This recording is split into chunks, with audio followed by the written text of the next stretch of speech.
নমস্কার। আজকে আমার এই ভিডিওতে থ্রি ডাইমেনশনাল জিওমেট্রির একটা খুব ইম্পর্টেন্ট প্রবলেম নিয়ে আমি ডিসকাস করব।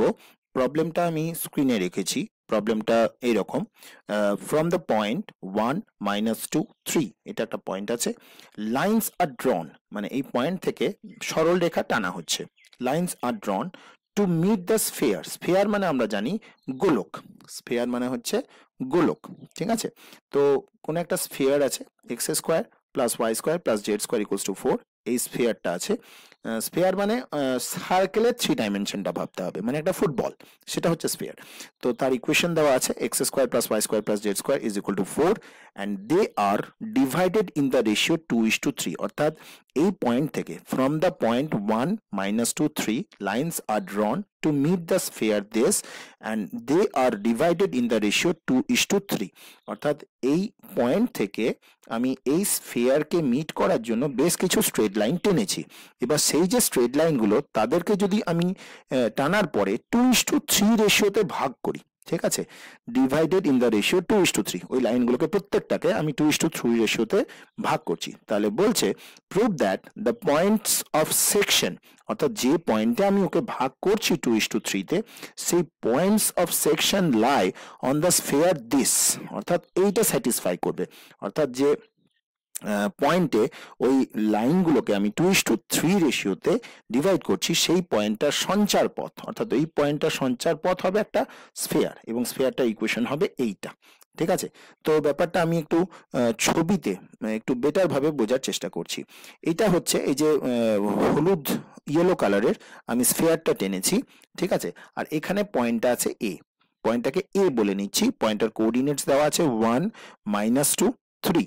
এবার এই পয়েন্টটা থেকে প্রচুর স্ট্রেট লাইন আঁকা হচ্ছে টু মিট দ্য স্ফিয়ার, অর্থাৎ এই পয়েন্ট এ থেকে এক গাদা লাইন টানা হয়ে থাকতে পারে।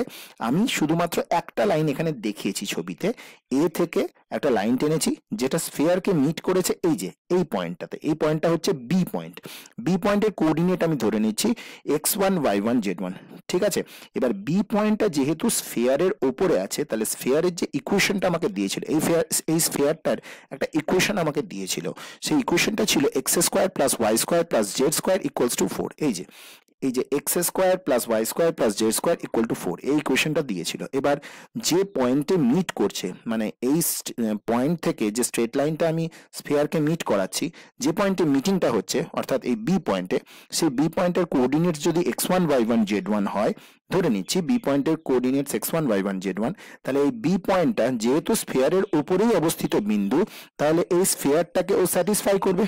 এই যে স্ফিয়ারটা আছে x square plus y square plus z square equal to 4, তাকে ও স্যাটিসফাই করবে। অর্থাৎ এক্স এর জায়গায় আমি x1 পুট করতে পারবো, ওয়াই এর জায়গায় আমি y1 পুট করতে পারবো, আর জেড এর জায়গায় আমি z1 পুট করতে পারবো। তাহলে ব্যাপারটা দাঁড়াবে x1 square plus y1 square plus z1 square equals to 4। তো সেটাই আমি প্রথমে বলেছি, let the line through 1 -2, 3 meet the sphere at x1 y1 z1, অর্থাৎ বি পয়েন্টটা। এবং যেহেতু এটা বি পয়েন্টটা স্ফিয়ারের উপরেই অবস্থিত, তাহলে ও ওই স্ফিয়ারটাকে স্যাটিসফাই করে। তাহলে আমি এখানে পাই x1 square plus y1 square plus z1 square equal to 4। এবার কি, এবার আমাকে বলছে যে এই যে লাইনটা আমি টানলাম এ থেকে বি পর্যন্ত, যে লাইনটা আমি টানলাম, সেখানে যদি ওটাকে আমি 2:3 রেশিওতে ভাগ করি, অর্থাৎ এখানে পি একটা পয়েন্ট ধরে নিচ্ছি, এই পি পয়েন্টটা এ বি লাইন সেগমেন্টটাকে 2:3 রেশিওতে ভাগ করছি। মানে এই দিকটা হচ্ছে টু পোর্শন এই দিকে আছে আর 3 পোর্শন এই দিকে আছে। তাহলে এই এপি ইস টু বিপি সমান হচ্ছে 2:3, এবং পি যে পয়েন্টটা ওকে 2:3 রেশিওতে ডিভাইড করেছে, তার কোঅর্ডিনেটস আমি ধরে নিচ্ছি আলফা বিটা গামা। আমাকে কি বলেছে, যে এই পি পয়েন্টের সঞ্চার পথ আমাকে বার করতে হবে এবং দেখাতে হবে এই পি পয়েন্টের সঞ্চার পথ হচ্ছে ওই যে স্ফিয়ারটা দিয়েছে।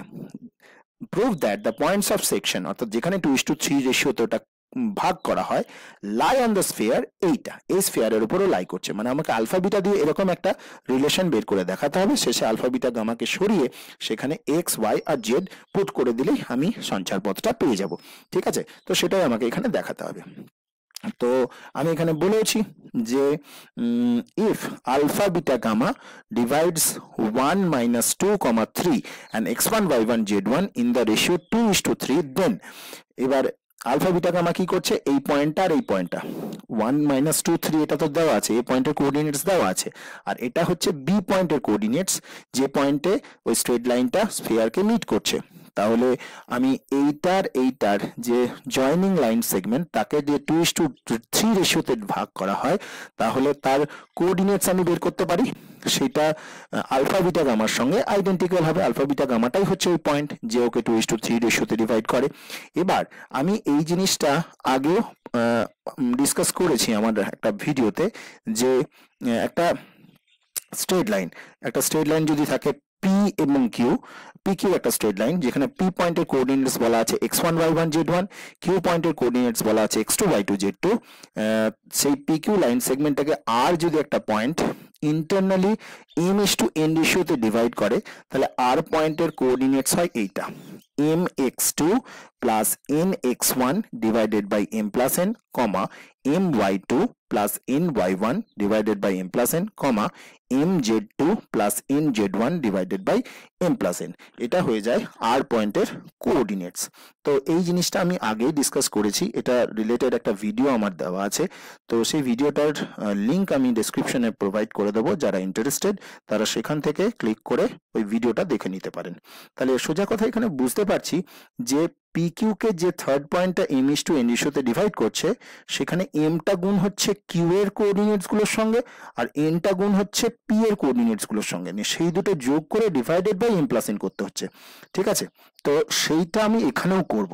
অর্থাৎ যেহেতু আলফা বিটা গামা 1 - 2, 3 আর x1 y1 z1 কে 2:3 রেশিওতে ডিভাইড করছে, তাহলে 2টা গুণ হবে আমার x1 এর সঙ্গে, আর 3টা গুণ হবে আমার এই 1 এর সঙ্গে, দিয়ে ডিভাইডেড বাই করব 2 + 3। ঠিক আছে, সেটাই সমান হবে আমার আলফার সঙ্গে।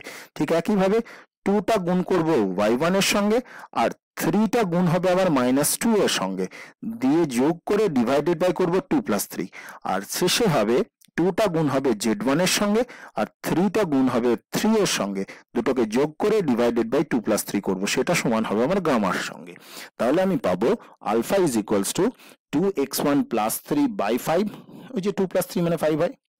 বিটা সমান পাবো 2y1 - 6 কেন, এই যে 3টা -2 এর সঙ্গে গুণ হলে -6 দেয়, তাহলে 2y1 - 6 বাই 5, আর গামাটা পাবো এই যে 2z1 প্লাস 3 × 3 মানে 9 ডিভাইডেড বাই 2 + 3 মানে 5। ঠিক আছে, তাহলে আলফাটা সমান হলো এর সঙ্গে, বিটাটা সমান হলো এর সঙ্গে, গামাটা সমান হলো এর সঙ্গে। এবার এখান থেকে আমি এই x1 এর ভ্যালু, y1 এর ভ্যালু এবং z1 এর ভ্যালু বের করে নেব। এখান থেকে x1 এর ভ্যালু কি বেরোবে, x1 এর ভ্যালু বেরোবে এই 5টা এখানে আলফার সঙ্গে গুণ হবে, তাহলে এটা হবে 5 আলফা, আর এই 3টা এদিকে মাইনাস হবে, তাহলে 5 আলফা - 3, আর x1 এর সঙ্গে 2টা যেটা গুণ ছিল সেটা ডিভাইড হবে, তাহলে বাই 2 হবে, অর্থাৎ x1 এর ভ্যালু পাবো 5 আলফা - 3 বাই 2। সিমিলারলি এই যে রিলেশনটা আছে, এখান থেকে আমি y1 এর ভ্যালু বের করে নেব।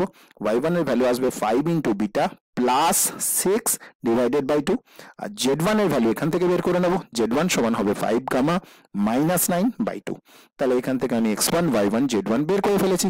একটু আগে আমি বললাম x1 y1 z1 যেহেতু এই স্ফিয়ারটা, এই যে x² + y² + z² = 4, এই স্ফিয়ারের উপরেই অবস্থিত, ওই পয়েন্টেই তো লাইনটা মিট করছে স্ফিয়ারকে, তাহলে ওই পয়েন্টটা স্ফিয়ারকে সিদ্ধ করবে। তার মানে x1 y1 z1টা একে সিদ্ধ করেছে, এই যে x1² + y1² + z1² = 4। এবার আমি x1 y1 z1 এর ভ্যালু পেয়েছি কি, এই যে 5 আলফা - 3 বাই 2, y1 এর ভ্যালু পেয়েছি 5 বিটা প্লাস 6 বাই 2, আর z1 এর ভ্যালু পেয়েছি 5 গামা -9 বাই 2। তাহলে এখানে যদি x1² + y1² + z1² = 4 এর জায়গায় এই x1 এর এই ভ্যালুটা, y1 এর এই ভ্যালুটা, z1 এর এই ভ্যালুটা পুট করে দিই, নিয়ে এটাকে একটু সিম্পলিফাই করে দিই, তাহলে আমার ব্যাপারটা চলে আসে এরকম 5 alpha square plus 5 beta square plus 5 gamma square -6 alpha plus 12 beta minus 18 gamma plus 22 = 0।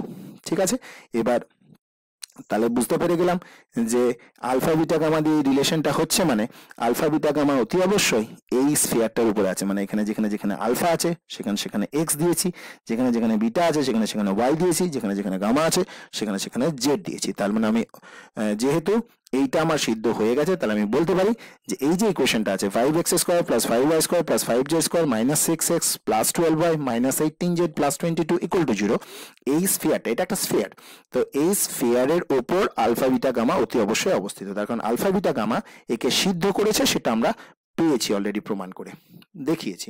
তো সেখান থেকে আমরা বলতে পারি যে alpha beta gamma will lie on this sphere.